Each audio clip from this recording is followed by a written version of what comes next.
Hello दोस्तों, आपके अपने YouTube channel Z square academy में स्वागत है।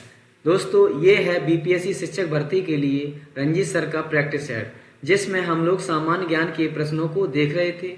7 प्रैक्टिस सेट हो चुके हैं। ये प्रैक्टिस सेट नंबर 8 है, जिसमें कि हम लोग सामान्य ज्ञान के प्रश्नों को देखेंगे।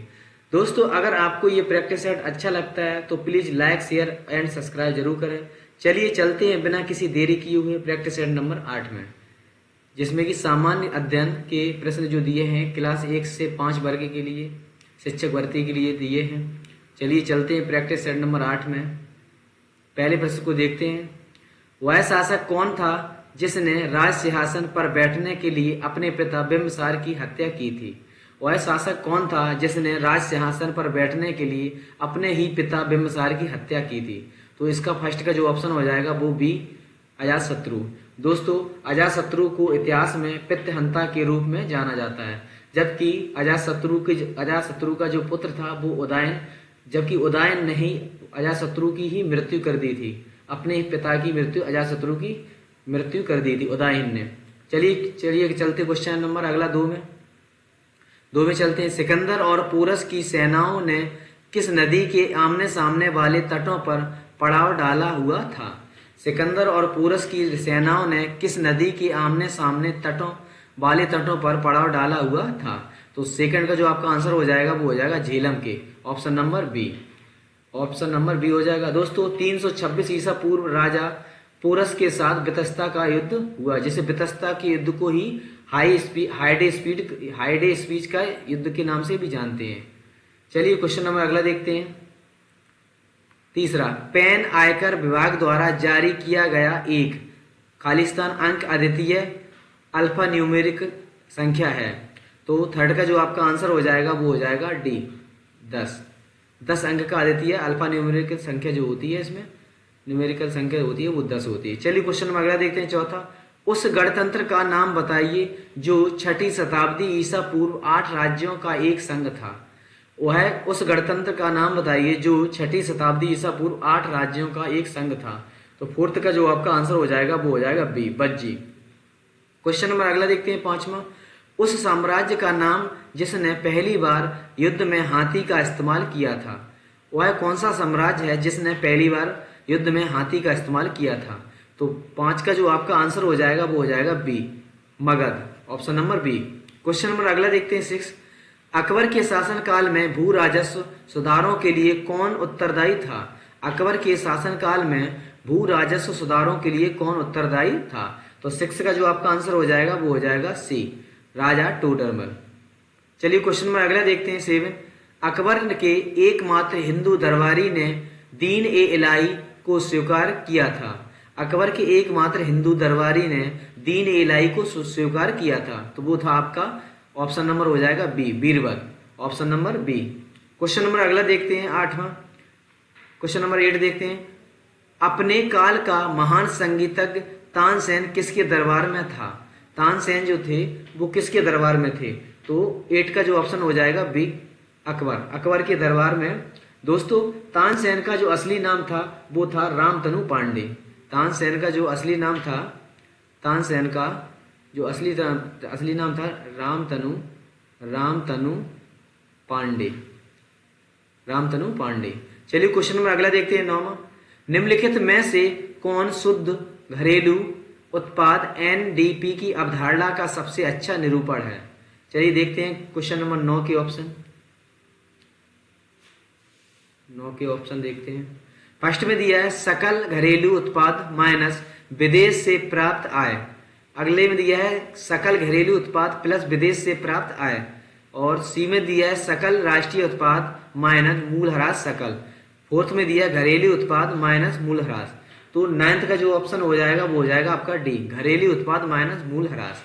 क्वेश्चन नंबर अगला देखते हैं 10वां। निम्न में से किसने सोमनाथ मंदिर पर आक्रमण किया था? दोस्तों, सोमनाथ मंदिर पर जो आक्रमण किया था वो किया था 10वें का ऑप्शन जो हो जाएगा आपका A, Mahmud Ghaznavi, option number A. Mahmud Ghaznavi ने 1025 ईस्वी में भारत पर वो सोमनाथ मंदिर पर आक्रमण किया था 1025, जबकि भारत पर इसने 17 बार आक्रमण किया, 17 बार भारत पर आक्रमण, भारत पर आक्रमण। जबकि सोमनाथ मंदिर पर जो किया था वो किया था 1025 ईस्वी में। तो इसका ऑप्शन हो जाएगा वो ए, सोमनाथ मंदिर पर जो आक्रमण किया था वो किया था महमूद गजनवी ने। चलिए क्वेश्चन नंबर 11वां देखते हैं। साइमन कमीशन का भारत में विरोध किया गया क्योंकि? साइमन कमीशन का भारत में विरोध किया गया किस लिए? तो इसका जो ऑप्शन हो जाएगा 11वां का वो हो जाएगा सी, इसके सभी सदस्य अंग्रेज थे इसलिए, इसके सभी सदस्य अंग्रेज थे इसीलिए इसका विरोध किया गया था। क्वेश्चन नंबर अगला देखते हैं 12वां। ब्रह्म समाज का संस्थापक कौन था? ब्रह्म समाज का संस्थापक कौन था? तो ब्रह्म समाज का जो संस्थापक थे वो थे राजा राम मोहन राय। दोस्तों ब्रह्म समाज की जो स्थापना हुई है वो 1828 ईस्वी में, 1828 ईस्वी में। जबकि इन्होंने इनकी एक पत्रिका है संवाद कौमुदी, जबकि आत्मीय सभा की ने 1814 ईस्वी में स्थापना की ब्रह्म समाज की 1828 ईस्वी में। और जबकि स्वामी दयानंद ने जो स्वामी दयानंद सरस्वती जी ने की है आर्य समाज की, आर्य समाज। जबकि विवेकानंद जी ने की है रामकृष्ण मिशन की स्थापना की है, जो कि है आपकी 1897 ईस्वी में, 1897 ईस्वी में। और आर्य समाज की जो स्थापना हुई है वो 1875 ईस्वी में। जबकि ईश्वर चंद्र विद्यासागर जो संबंधित हैं वो हैं अधिनियम 1856 से विधवा पुनर्विवाह से। चलिए क्वेश्चन नंबर अगला देखते हैं 13वां। ब्रिटिश सरकार के द्वारा निम्न स्थापित किए गए व्यापारिक केंद्रों को सही क्रम में लगाइए। तो 13वां का जो ऑप्शन होगा वो होगा आपका सूरत, मद्रास, कलकत्ता, बंबई। ऑप्शन नंबर आपका डी, 13 का डी। क्वेश्चन नंबर अगला देखते हैं 14वां। 1857 का विद्रोह किसके द्वारा प्रारंभ किया गया था? तो 1857 का जो विद्रोह किया गया था वो किया गया था सिपाहियों द्वारा, जो कि मेरठ से हुआ था। इसमें जो चर्बी वाली कास्तूर से संबंधित था, कास्तूर में गाय और सुअर की जो चर्बी थी जो कि इससे संबंधित, जिसका सिपाहियों ने विरोध किया था। तो 1857 की क्रांति जो हुई थी वो सिपाहियों द्वारा। ऑप्शन नंबर आपका ए सही होगा। क्वेश्चन नंबर अगला देखते हैं 15वां। किसके द्वारा वर्ष 1905 में बंगाल का विभाजन किया गया? किसके द्वारा 1905 में बंगाल का विभाजन किया गया? तो 15वें का आंसर देखते हैं, 15वें का देखते हैं। इसमें दिया लॉर्ड लिटन, लॉर्ड रिपन और लॉर्ड डफरिन और लॉर्ड कर्जन। तो 15वें का जो आपका आंसर हो जाएगा वो हो जाएगा Lord Curzon. Option number D. Question number अगला देखते हैं। होम रूल आंदोलन किसके द्वारा प्रारंभ किया गया था? दोस्तों होम रूल आंदोलन जो प्रारंभ किया गया था वो किया गया था आपका ऑप्शन नंबर हो जाएगा बी, बीजी तिलक, जो कि 1916 में बाल गंगाधर तिलक के द्वारा 1916 में होम रूल आंदोलन शुरू किया गया था, बाल गंगाधर तिलक। चलिए क्वेश्चन नंबर अगला देखते हैं 17वां। मोतीलाल नेहरू व चित्तरंजन दास किसके संस्थापक सदस्य थे? मोतीलाल नेहरू व चित्तरंजन दास किसके संस्थापक सदस्य थे?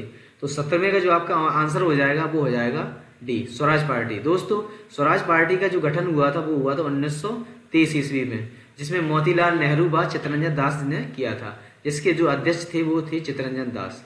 चलिए क्वेश्चन नंबर अगला देखते हैं 18वां। वंदे मातरम किसके द्वारा लिखा गया? वंदे मातरम किसके द्वारा लिखा गया? तो इसका जो वंदे मातरम लिखा है वो लिखा है बंकिम चंद्र चट्टोपाध्याय ने। ऑप्शन नंबर आपका सी सही होगा। दोस्तों वंदे मातरम जो लिया गया है वो लिया गया आनंद मठ से, आनंद मठ से। चलिए क्वेश्चन नंबर अगला देखते हैं 19वां। महात्मा गांधी ने 1930 में सविनय अवज्ञा आंदोलन की शुरुआत कहाँ से की थी? तो महात्मा गांधी जी ने जो सविनय अवज्ञा आंदोलन की शुरुआत की थी, सविनय अवज्ञा आंदोलन की जो शुरुआत की थी वो की थी दांडी से। जबकि दांडी यात्रा हुई थी साबरमती आश्रम से शुरू हुई थी, जो कि दांडी तक हुई थी। दांडी पर खत्म होने के तुरंत बाद सविनय अवज्ञा आंदोलन की शुरुआत हुई थी, जो कि 1930 ईस्वी में। क्वेश्चन नंबर अगला देखते हैं। पानीपत का तीसरा युद्ध किस वर्ष हुआ था? पानीपत का तृतीय युद्ध जो हुआ था वो किस वर्ष हुआ था? तो हुआ था 1761। दोस्तों पानीपत का तीसरा युद्ध जो हुआ था 1761 ईस्वी में, जो कि हुआ था मराठों और अहमद शाह अब्दाली के बीच में, जिसमें अहमद शाह अब्दाली की विजय हुई थी। दोस्तों हमें यह भी जानना चाहिए कि 1526 में जो पानीपत का फर्स्ट युद्ध हुआ था बाबर और इब्राहिम लोदी के बीच में, जबकि सेकंड जो युद्ध हुआ था वो हुआ था आपका 1556 में। 1556 ईस्वी में सेकंड हुआ था। फर्स्ट हुआ था 1526 और सेकंड 1556 और थर्ड हुआ 1761 में, ठीक है। और जबकि 1757 में प्लासी का युद्ध। चलिए क्वेश्चन अगला देखते हैं। 21वां, प्रशांत महासागर में अंध महासागर को जोड़ने वाली नहर कौन सी है? प्रशांत महासागर में अंध महासागर को जोड़ने वाली नहर कौन सी है? तो 21 का जो आपका आंसर हो जाएगा वो हो जाएगा सी, पनामा नहर। क्वेश्चन नंबर अगला देखते हैं 22, उत्तर अमेरिका के तट से गुजरने वाली ठंडी महासागरीय धारा का नाम है। उत्तर अमेरिका के तट से गुजरने वाली ठंडी महासागरीय धारा का नाम क्या है? तो 22 का जो आपका आंसर हो जाएगा वो हो जाएगा सी, लेब्रोडो, जो कि ठंडी जलधारा है। क्वेश्चन नंबर अगला देखते हैं 23, विश्व में सर्वाधिक व्यस्त समुद्री व्यापार मार्ग है।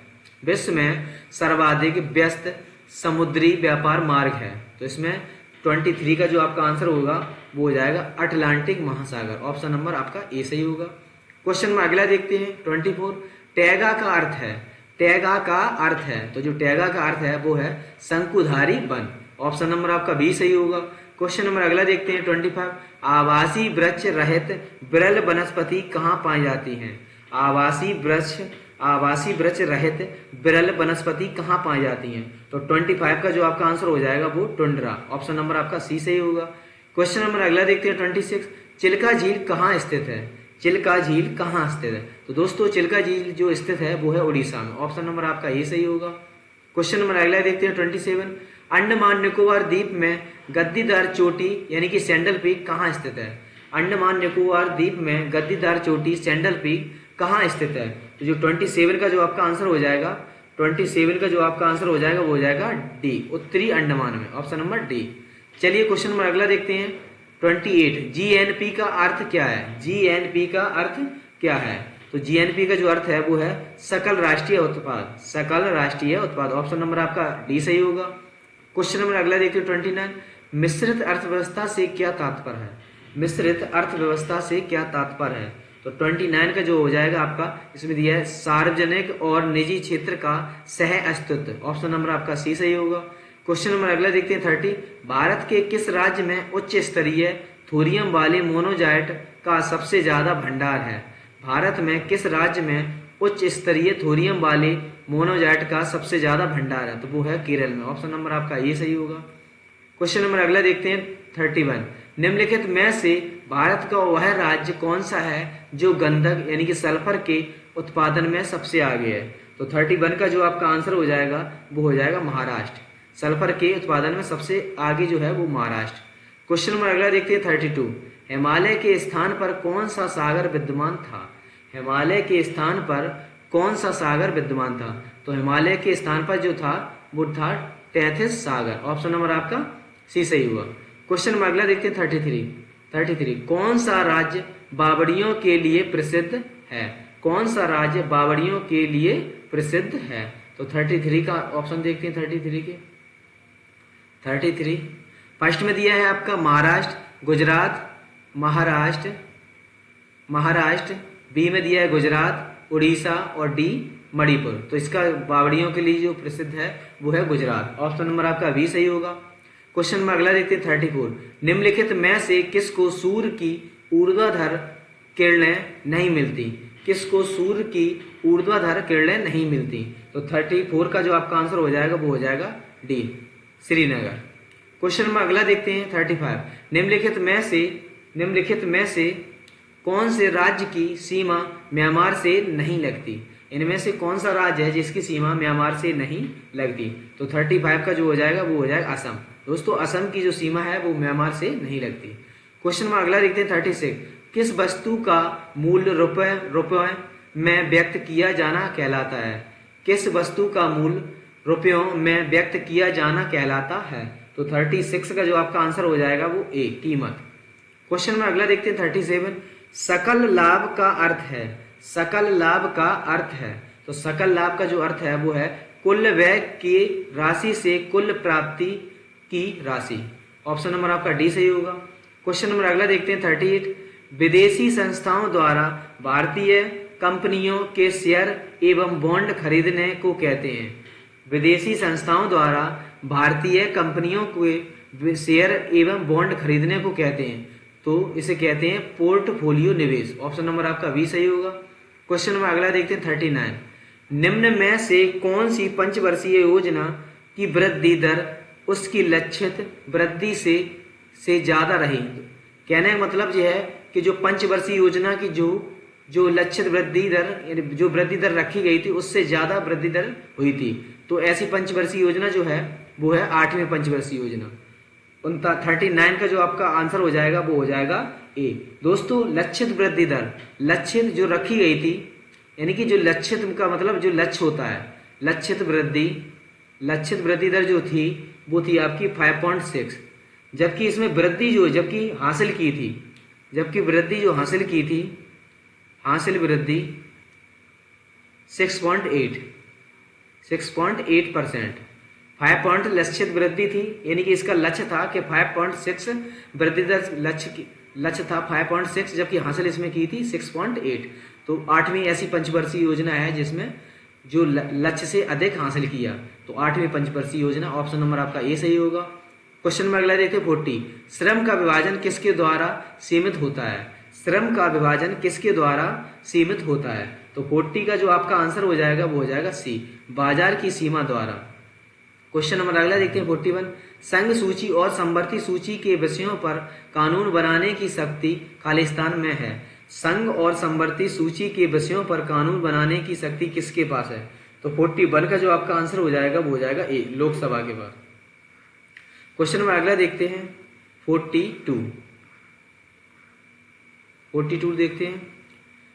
42 में देखते हैं भारतीय संविधान की 7वीं अनुसूची में वर्णित जनसंख्या नियंत्रण और परिवार नियोजन खाली सूची का विषय है। जनसंख्या नियंत्रण और परिवार नियोजन जो किस सूची से संबंधित है? तो 42 का आपका हो जाएगा समवर्ती सूची से। जनसंख्या नियंत्रण और परिवार नियोजन समवर्ती सूची से संबंधित है। क्वेश्चन में अगला देखते हैं 43। भारतीय संविधान की 7वीं अनुसूची में वर्णित केंद्रीय खुफिया एवं जांच ब्यूरो सूची का विषय है। केंद्रीय खुफिया एवं जांच ब्यूरो किस सूची का विषय है? तो 43 का जो आपका हो जाएगा वो संघ सूची का विषय है। केंद्रीय खुफिया एवं जांच ब्यूरो जो कि संघ सूची का विषय है। देखते हैं क्वेश्चन नंबर 44। भारतीय संविधान की 7वीं अनुसूची में वर्णित भारतीय रिजर्व बैंक खालिस्तान सूची का विषय है। तो आरबीआई है जो कि किस सूची का विषय है? तो ये भी संघ का विषय है। आरबीआई की स्थापना 1935 ईस्वी में हुई है, 1935 ईस्वी में। क्वेश्चन में अगला देखते हैं 45। सिक्किम को राज्य का दर्जा किस वर्ष दिया गया? सिक्किम को राज्य का दर्जा किस वर्ष दिया गया? तो सिक्किम को राज्य का दर्जा जो दिया गया 1975 ईस्वी में, जो कि 36वां संविधान संशोधन 1975, जो कि सिक्किम को पूर्ण राज्य के रूप में जो दर्जा मिला है वो 22वें राज्य के रूप में, 22वां राज्य के रूप में दर्जा मिला था, जो कि मिला था 36वां संविधान संशोधन और 1975 में पूर्ण राज्य का दर्जा मिला 22वें राज्य के रूप में 1975 में। क्वेश्चन नंबर अगला देखते हैं 46। निम्न में से किस वर्ष संसदीय अधिनियम द्वारा लंका द्वीप मिनका और अमीन देवी का नाम बदलकर लक्षद्वीप किया गया? तो 46 का जो आपका आंसर हो जाएगा वो हो जाएगा ए, 1973। क्वेश्चन नंबर अगला देखते हैं 47। निम्नलिखित में से किस राज्य को अनुच्छेद 239 का और 240 में संशोधन के बाद बनाया गया था? तो 47 का जो आपका आंसर हो जाएगा वो हो जाएगा ए, अरुणाचल प्रदेश। दोस्तों 26 नवंबर 1949 को लागू हुआ, जो कि 47 का है, 47 का जो ए हो जाएगा अरुणाचल प्रदेश। दोस्तों पहले 1972 से पहले 1975 से पहले इसे नेफा के नाम से जानते थे। इसका पुराना नाम नेफा था और 1972 से 75 के बीच में यह केंद्र शासित प्रदेश भी रहा है। 1972 से 75 के बीच में यह केंद्र शासित प्रदेश भी रहा है और 75 से पहले इसे नेफा के नाम से जानते थे। क्वेश्चन नंबर अगला देखते हैं 48। भारतीय संविधान में नागरिकता का प्रावधान कब लागू हुआ? भारतीय संविधान में नागरिकता का प्रावधान कब लागू हुआ? तो 48 का जो आपका आंसर हो जाएगा वो हो जाएगा आपका बी, 1949। 48 का हो जाएगा बी ऑप्शन 1949। 26 नवंबर 1949, 26 नवंबर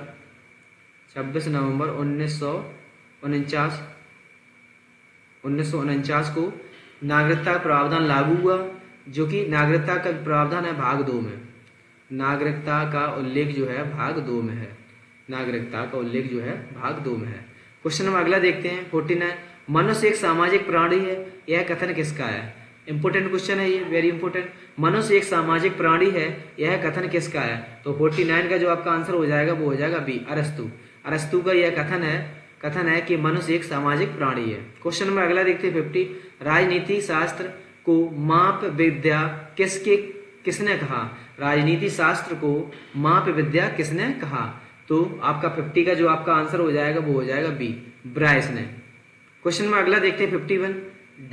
डायग्नोस्टिक अल्ट्रासाउंड का आविष्कार किसने किया था?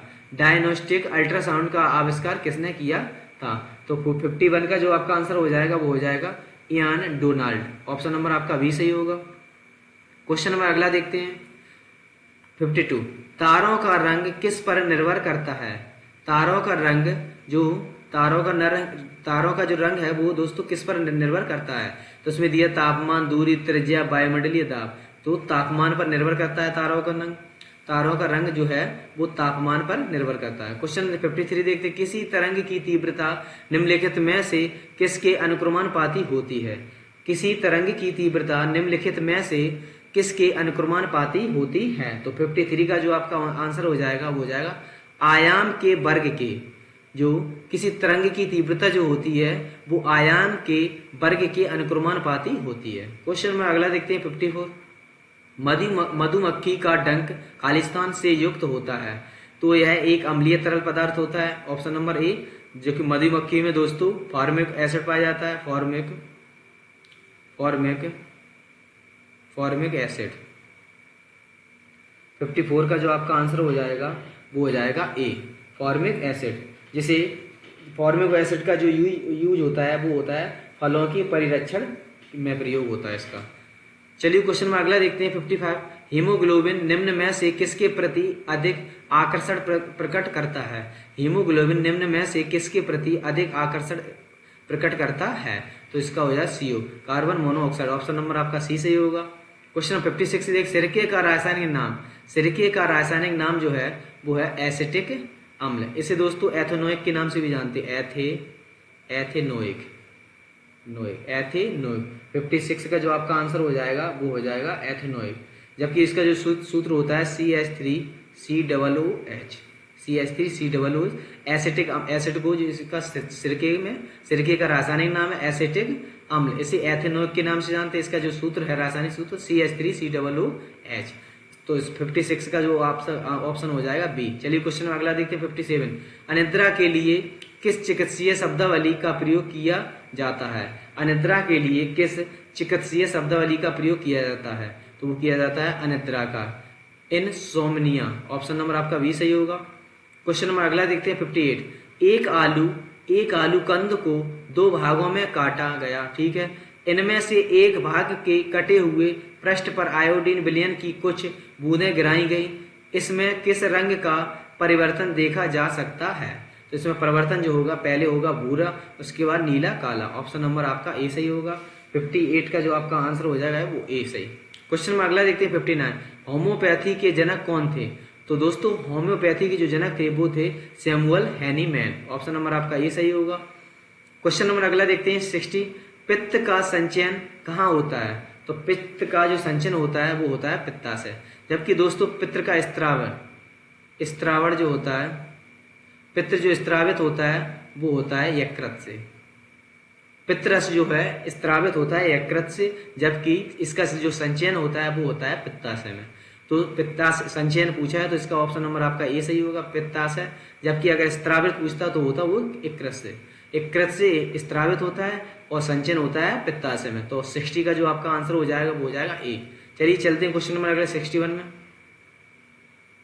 61 में देखते हैं स्वदेशी आंदोलन भारत में के दौरान हुआ। तो स्वदेशी जो आंदोलन हुआ था वो हुआ था बंगाल विभाजन विरोधी आंदोलन, जो कि 1905 ईस्वी में 1905 ईस्वी बंगाल विभाजन हुआ था, उसी समय हुआ था स्वदेशी आंदोलन। क्वेश्चन नंबर अगला देखते हैं 62। 1916 के प्रसिद्ध लखनऊ समझौते पर किसके बीच हस्ताक्षर किए गए थे? तो ये जो समझौता हुआ था वो हुआ था लखनऊ में। तो 62 का जो आपका आंसर हो जाएगा 62 का वो हो जाएगा बी, बाल गंगाधर तिलक और मोहम्मद अली जिन्ना।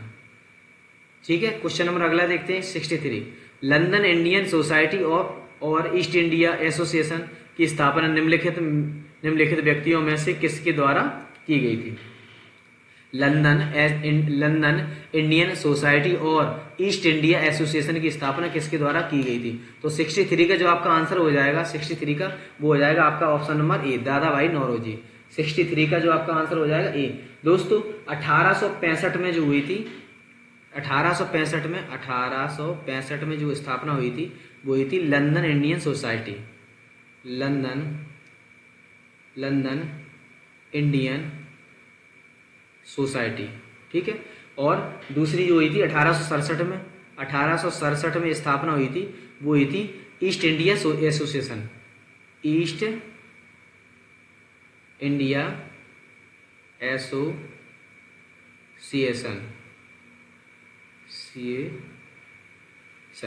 1865 में जो स्थापना हुई थी वो हुई थी आपकी लंदन इंडियन सोसाइटी की, और जबकि 1867 में 2 वर्ष बाद इसके ईस्ट इंडिया एसोसिएशन की, जो कि दादा भाई नौरोजी के द्वारा। तो 63 का जो आपका ऑप्शन हो जाएगा वो हो जाएगा ए। चलिए क्वेश्चन दोस्तों, हमें ये भी पता रखना है कि दादा भाई नौरोजी को जो नाम दिया था ग्रैंड ओल्ड मैन के नाम से इन्हें जानते हैं, grand old man of India के नाम से भी जानते हैं दादा भाई नौरोजी के। चलिए क्वेश्चन नंबर अगला देखते हैं 64। निम्नलिखित में से कौन सा समाचार पत्र भारतीय राष्ट्रीय आंदोलन के दौरान लोकमान्य तिलक द्वारा लिखा गया था? लोकमान्य तिलक के द्वारा कौन सा पत्र लिखा गया था इसमें? तो इसका जो आपका आंसर हो जाएगा 64 का जो आपका आंसर हो जाएगा वो हो जाएगा सी, केसरी। दोस्तों लोकमान्य तिलक के द्वारा 2 पत्र लिखे गए, जिसमें एक पत्र है आपका वो केसरी जो कि मराठा भाषा में है, और दूसरा जो आपका है वो एक मराठा ही है, जो कि मराठा पत्र लिखा है वो लिखा है अंग्रेजी भाषा में।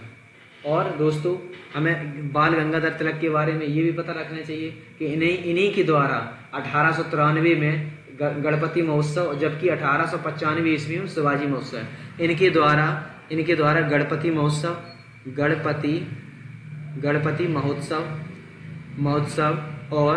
और इनके द्वारा हुआ था जो स्टार्ट हुआ शिवाजी महोत्सव। जो गणपति महोत्सव जो हुआ था स्टार्ट वो 1893 में, जबकि शिवाजी महोत्सव 1895 में। इस प्रकार है, इनके 2 पत्र हैं केसरी और मराठा। केसरी की भाषा है मराठा, जबकि मराठा की भाषा है अंग्रेजी। तो इसका जो ऑप्शन हो जाएगा सी। चलिए क्वेश्चन नंबर अगला देखते हैं 65। किस देश का सकल घरेलू उत्पाद यानी कि जीडीपी है? किस देश का सकल घरेलू उत्पाद जीडीपी है? तो 65 का जो आपका आंसर हो जाएगा वो हो जाएगा उपयुक्त में से कोई नहीं, डी ऑप्शन। क्वेश्चन नंबर अगला देखते हैं 66। भारतीय राष्ट्रीय आंदोलन की अवधि 1885 से 1905 को कहा जाता है, तो इसे कहा जाता है मध्यम चरण। क्वेश्चन नंबर अगला देखते हैं 67। किसने चंपारण सत्याग्रह के दौरान बिहार में गांधी जी की जान बचाई थी? किसने चंपारण सत्याग्रह के दौरान बिहार में गांधी जी की जान बचाई थी? तो वो बचाई थी बतक मियाँ ने। ऑप्शन नंबर आपका बी सही होगा। क्वेश्चन नंबर अगला देखते हैं 68 में देखते हैं दोस्तों, निम्नलिखित में से कौन सा 2023 में जाति आधारित जनगणना शुरू करने वाला भारत का पहला राज्य बन गया? तो वो है आपका बिहार, जो कि बिहार के जो मुख्यमंत्री हैं नीतीश कुमार के द्वारा यह पहली जाति आधारित जनगणना शुरू की गई है। क्वेश्चन नंबर अगला देखते 69। जब 1942 में भारतीय राष्ट्रीय कांग्रेस ने भारत छोड़ो आंदोलन शुरू किया था तब भारत का वायसराय था। 1942 में भारत छोड़ो आंदोलन जब शुरू हुआ था उस समय का जो वायसराय था वो था लिन लिथगो। ऑप्शन नंबर आपका बी सही होगा। क्वेश्चन नंबर अगला देखते हैं लिन लिथगो। ठीक है, और दोस्तों ये 1936 से 1944 तक वायसराय रहे 8 साल का इनके बीच में जो समय रहा है, 8 साल तक ये वायसराय जो कि लंबा समय था। क्वेश्चन नंबर 70 देखते हैं, भारत के संविधान में पंचवर्षीय योजनाओं की अवधारणा ली गई है। भारत के संविधान में पंचवर्षीय योजनाओं की अवधारणा जो ली गई है वो कहाँ से ली गई है? तो ये ली गई रूस से। ऑप्शन नंबर आपका ए सही होगा। क्वेश्चन नंबर अगला देखते हैं 71 में देखते हैं दोस्तों, लंबी जड़ों और नुकीले कांटों अथवा सूल युक्त झाड़ियों और लघु वृक्षों वाले संरक्षित अवरुद्ध वन सामान्य रूप से पाए जाते हैं। तो आपका 71 का जो आपका आंसर हो जाएगा वो हो जाएगा डी, पश्चिमी आंध्र प्रदेश में। क्वेश्चन नंबर अगला देखते हैं 72, निम्नलिखित में से तत्वतः कौन सी एक हिमालय वनस्पति की जाति नहीं है? तो इसमें से हिमालयी वनस्पति की जाति कौन सी नहीं है? तो 72 का जो आपका हो जाएगा वो महोगनी दोस्तों 72 का होगा ऑप्शन नंबर बी, महोगनी। यह है जो कि विश्ववीय वर्षा वन की जाति है, विश्ववीय वर्षा वन की जाति है, जबकि यह हिमालय वनस्पति नहीं है। हिमालय वनस्पति की जाति नहीं है। यह जाति किसकी है फिर? यह है विश्ववीय वर्षा वन की जाति है। क्वेश्चन नंबर आगे 73 देखते हैं, भारत के निम्नलिखित क्षेत्रों में से किस एक में मैंग्रोव वन, सदापर्णी वन और पर्णपाती वनों का संयोजन है? तो 73 का जो आपका आंसर हो जाएगा वो डी, अंडमान और निकोबार द्वीप समूह। क्वेश्चन नंबर अगला देखते हैं 74, भारत में निम्नलिखित में से किस एक वन प्रारूप में सागौन एक प्रभावी वृक्ष स्पीसीज है? तो 74 का जो आपका आंसर हो जाएगा वो हो जाएगा उष्णकटिबंधीय आर्द्र पर्णपाती वन। ऑप्शन नंबर आपका ये सही होगा। क्वेश्चन है 75, क्वेश्चन देखते हैं 75, इसमें दिया है सूची 1 से सूची फर्स्ट से सेकंड को मिलाना है। दिया है विश्व पर्यावरण दिवस। तो दोस्तों आपको पता है विश्व पर्यावरण दिवस जो मनाया जाता है वो 5 जून को मनाया जाता है।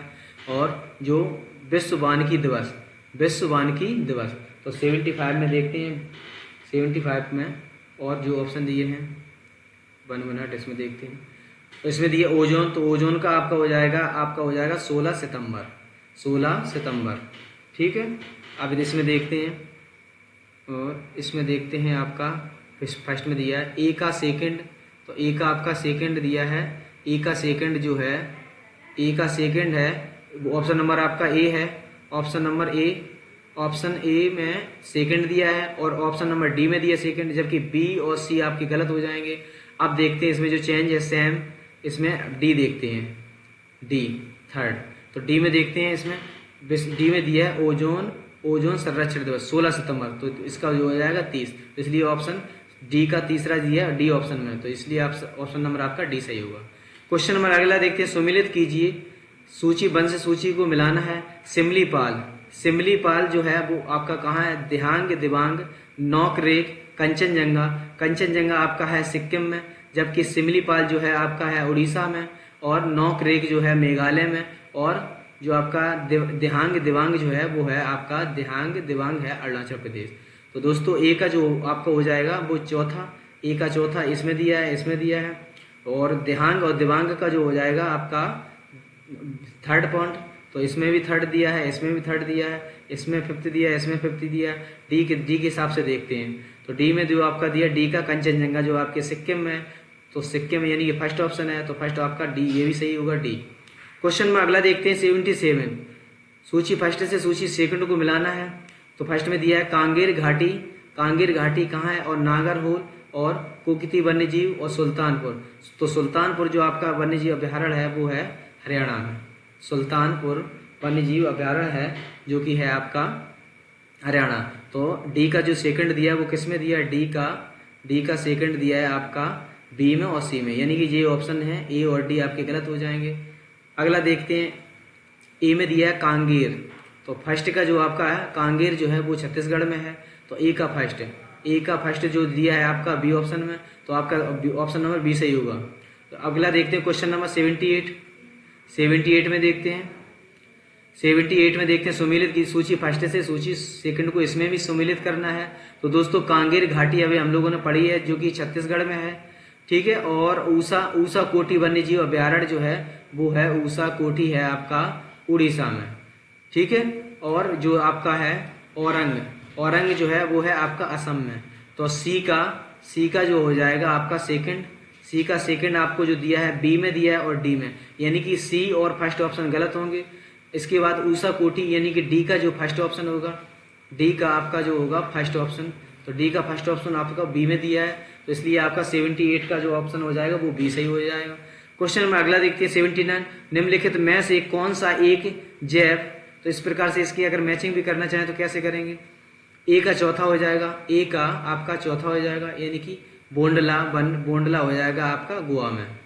ठीक है, बाकी सब मिल चुके हैं, तो बी ऑप्शन। और 79 देखते हैं, निम्नलिखित में कौन सा एक जैव मंडलीय आरक्षित क्षेत्र नहीं है, कौन सा जैव मंडलीय आरक्षित क्षेत्र नहीं है, तो नल्ला मल्ली जो कि नहीं है, बाकी जो है अगस्त भी है, नीलगिरी भी है, पंचमढ़ी भी है कौन सा नहीं, नल्ला मल्ली। क्वेश्चन नंबर 80 देखते हैं, बुंदाला जीव मंडल आरक्षित क्षेत्र जिसे हाल ही में मानव तथा जीव मंडल मैन एंड बायोस्फीयर तंत्र में सम्मिलित किया गया, यह कहाँ पर स्थित है, तो 80 का जो आपका आंसर हो जाएगा वो हो जाएगा सी, श्रीलंका में, ऑप्शन सी। दोस्तों 80 का हो जाएगा आपका सी।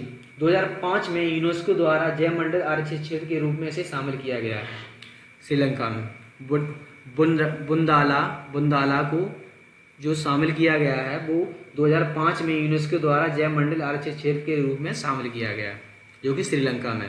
क्वेश्चन नंबर अगला देखते हैं 81, निम्नलिखित में से कौन सा एक टॉप स्लिप के नाम से भी जाना जाता है, टॉप स्लिप के नाम से इसमें से कौन जाना जाता है, तो 81 का जो आपका आंसर हो जाएगा वो हो जाएगा डी, इंदिरा गांधी वन्यजीव अभ्यारण्य, ऑप्शन। चलिए क्वेश्चन नंबर अगला देखते हैं 82, निम्नलिखित में से कौन सा एक बस्तर क्षेत्र अवस्थित है, बस्तर क्षेत्र अवस्थित है, तो 82 का जो आपका हो जाएगा डी, इंद्रावती राष्ट्रीय उद्यान, इंद्रावती राष्ट्रीय उद्यान। इसे 1981 में राष्ट्रीय उद्यान जबकि 1983 में टाइगर रिजर्व घोषित किया गया। 1981 इसे 1981 में इसे राष्ट्रीय उद्यान जबकि 1983 में इसे टाइगर रिजर्व घोषित किया गया था। तो इंद्रावती जो है आपका इस 82 का हो जाएगा इंद्रावती, ऑप्शन नंबर आपका हो जाएगा डी।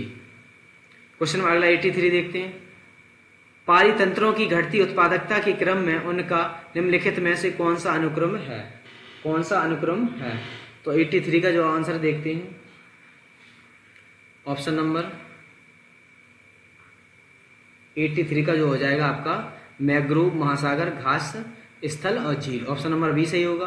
क्वेश्चन नंबर 84 देखते हैं, निम्नलिखित युग्मों का पर विचार कीजिए, दम्फा और गुमटी और सारामती, इनमें से कौन सा जो है वो गलत है, तो 84 का जो आपका आंसर हो जाएगा वो हो जाएगा सी, यानी फर्स्ट और थर्ड जो है वो सही है, जबकि गुमटी है जो कि गलत है। तो गुमटी वन्यजीव अभ्यारण्य दिया है जो कि आपका दिया है सिक्किम में, जो कि सिक्किम में ना होकर आपका त्रिपुरा में है, त्रिपुरा में, तो इसका यही गलत है सेकंड ऑप्शन, तो इस फर्स्ट और सेकंड यानी कि सी ऑप्शन आपका सही होगा।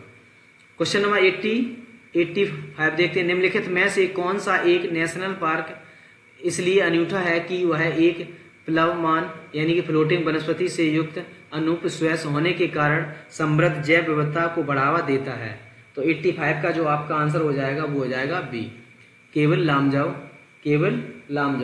85 का जो बी केवल लामजाओ, जो कि दोस्तों मणिपुर में है, ये आपका है मणिपुर में, जबकि भीतरकनिका जो है आपकी उड़ीसा, और केवला घाना नेशनल पार्क जो है वो कि राजस्थान में है, और जबकि सुल्तान नेशनल पार्क हरियाणा, इस प्रकार होगा। तो इसका जो पूछा है ऑप्शन नंबर आपका बी सही होगा, इसका फ्लोटिंग केस। 86 देख, निम्नलिखित में से कौन सा एक ओजोन का अपक्षय करने वाले पदार्थों के प्रयोग पर नियंत्रण करने और उन्हें चरणबद्ध रूप में प्रयोग वहा करने यानी कि फेजिंग आउट के मुद्दे से संबंध है, तो 86 का जो आपका आंसर हो जाएगा वो हो जाएगा बी, मॉन्ट्रियल प्रोटोकॉल जो कि ओजोन से संबंधित था, मॉन्ट्रियल प्रोटोकॉल 86 का जो आपका हो जाएगा। दोस्तों इसमें CFC रोकने तथा प्रयोग पर नियंत्रण और चरणबद्ध रूप से बाहर करने के मुद्दों पर इसमें चर्चा हुई थी, ठीक है, मॉन्ट्रियल प्रोटोकॉल। चलिए क्वेश्चन नंबर अगला देखते हैं 87, निम्नलिखित में से कौन सा एक भारत का राष्ट्रीय जलीय प्राणी है, तो भारत का राष्ट्रीय जलीय प्राणी जो है आपका है गंगा की डॉल्फिन, तो 87 का जो आपका आंसर हो जाएगा सी। दोस्तों 5 अक्टूबर 2009 5 अक्टूबर 2009 को भारत सरकार ने इसे राष्ट्रीय जलीय प्राणी घोषित किया था। राष्ट्रीय जलीय प्राणी 5 अक्टूबर 2009 को इसे जलीय प्राणी घोषित किया भारत का। क्वेश्चन नंबर 88 देखते हैं, निम्नलिखित में से कौन सा एक पारितंत्र यानी कि इकोसिस्टम शब्द का सर्वोत्कृष्ट वर्णन है। तो 88 का जो आपका आंसर हो जाएगा इसमें दिया, एक दूसरे के अन्योन्य क्रिया करने वाले जीवों का एक समुदाय, पृथ्वी का एक वह भाग जो सजीव जीवों द्वारा आवासित है। ऑप्शन नंबर आपका जो सी में देखते हैं, जीवों का समुदाय और साथ ही वह पर्यावरण जिसमें वे रहते हैं। इसका ऑप्शन नंबर आपका सी सही हो जाएगा। जबकि दोस्तों इसका 88 का जो आपका ऑप्शन नंबर सी सही होगा। 88 में आप जैसे पारितंत्र शब्द का जो प्रयोग सर्वप्रथम किया था वो एजी टांसले ने किया था 1935 में। एजी पारिस्थितिकी तंत्र या पारितंत्र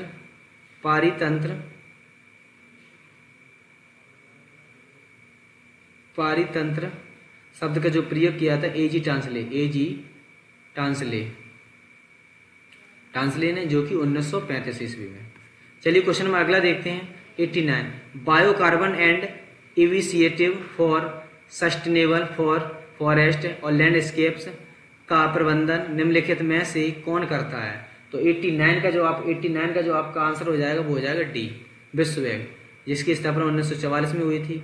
ठीक है, और मुद्रा कोष की भी 1944 में, पर्यावरण 1972 में। ठीक है, इस प्रकार से है। चलिए और देखते हैं क्वेश्चन नंबर अगला, लास्ट क्वेश्चन देखते हैं। लास्ट क्वेश्चन 90, अभीष्ट राष्ट्रीय निर्धारित अंशदान पद को कभी कभी समाचारों में किस संदर्भ में देखा जाता है। तो 90 जो है आंसर लास्ट है, क्वेश्चन नंबर लास्ट है। 90 का जो इसमें दिया है ए में, युद्ध प्रभावित मध्य पूर्व के शरणार्थियों के पुनर्वास के लिए यूरोपीय देशों द्वारा दिए गए वचन। सेकंड में दिया है जलवायु परिवर्तन का सामना करने के लिए विश्व के देशों द्वारा बनाई गई कार्य योजना। इसका 90 का जो ऑप्शन नंबर बी सही हो जाएगा। दोस्तों ये थे जो कि सामान्य ज्ञान से क्लास 1 से 5 वर्ग के कुछ प्रश्न थे। दोस्तों आप बताइए कि आपको प्रैक्टिस सेट कैसा लगा। अगर आपको प्रैक्टिस सेट अच्छा लगा तो लाइक शेयर और सब्सक्राइब जरूर करें। चलिए कुछ मिलते हैं अगले प्रैक्टिस सेट 9 में मिलते हैं। तब तक के लिए धन्यवाद दोस्तों। और इसका जो मैथ है वो आपको टेलीग्राम Z Academy पर डाल दिया जाएगा, जहाँ से आप मैथ को सॉल्व कर सकते हैं। चलिए चलते हैं, तब तक के लिए धन्यवाद।